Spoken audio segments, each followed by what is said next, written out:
Hey Korbanth Saber fans, I'm going to show you how to work with the new V1. This is the Luke Return of the Jedi Lightsaber, and it's one that has the metal crystal chassis with the cutaway rib section as well as the normal rib section. When you first get this is for the installed version. First thing you do is you can unscrew this back area here and you see your chassis. Now this is the on-off switch right here. Now on, it's now off. If ever you want to leave it off, you can. All you have to do is just unscrew this, and you don't even have to touch the chassis other than just turn it on. And then you can go ahead and put this back on. But let me just show you how this chassis comes in and out. When you turn it on, you can't pull it out because it has to twist. You have to twist it this way and then it pulls out because there's a groove right here that it has to align up to. So you have to align the groove like so, and then you turn it into place. The way you know that you have it in place is these little lights will come on. So even if it's on, when you push the chassis in, you have to rotate it until you get these lights turned on. The first button, when you press it, it lights it up. If you hold this button down, it turns off. You can also twist it, and it turns off. Now the second button right up here will change to the different fonts. You don't want to hold it. If you hold this button down, it's going to go into a volume control menu, and that's a completely different video that we'll have to talk about later, but just tap it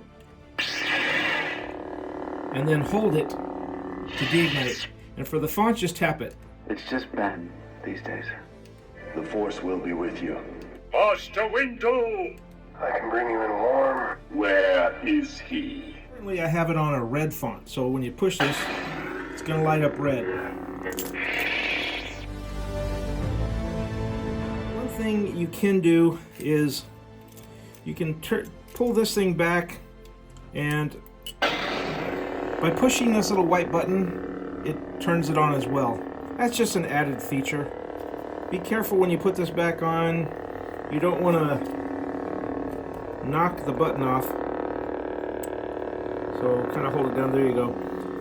The green chassis that's in there, or the green little board that's in there, is intentionally put in loose. It's not meant to be secured down. Now this up here is the blade retention screw, and I believe you got 1, 2, 3. This is the blade emitter. That's the one you use if you're going to put a blade in. Now, if you hold with your thumb and finger here, you can take this off. Okay, this part here does not unscrew because you got wires in there, and that would be very bad. So this is the static emitter. You don't really want to, you could light up your saber if you want to. It does still glow through there, but that's if you want to display it for non-blade use. Now I will tell you what you can take apart. You can hold it here and you can turn this part. This part does come out. You just can't take it apart anywhere else here because there's wires in there. So you can then unscrew this.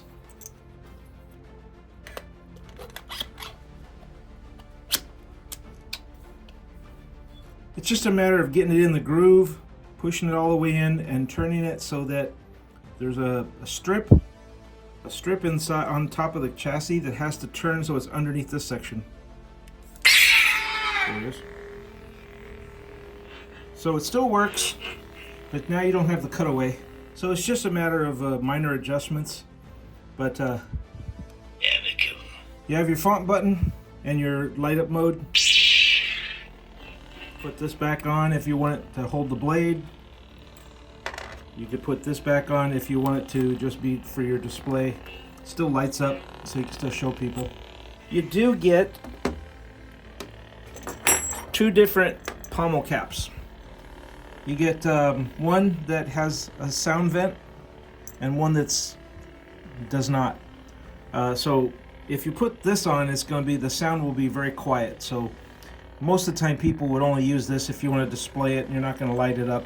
But this is the one you use. And these just come off real easy like this.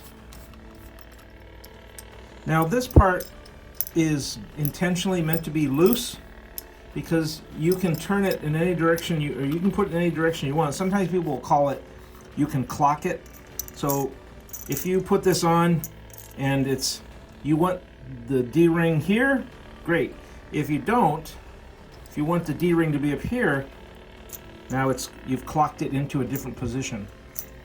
So I think that's all you need to know about this. You got 2 of these rib sections. This one is completely even, and this one you got, some are thinner and thicker than the others. Some people out there who know a lot about this model of saber know that the original had what they call uneven ribbed, and this is the even ribs for those who don't like it to be uneven. They would rather have it even. Well, you can pick whichever one you like. Your choice. Hope that helps you. Thanks for buying one. Enjoy it.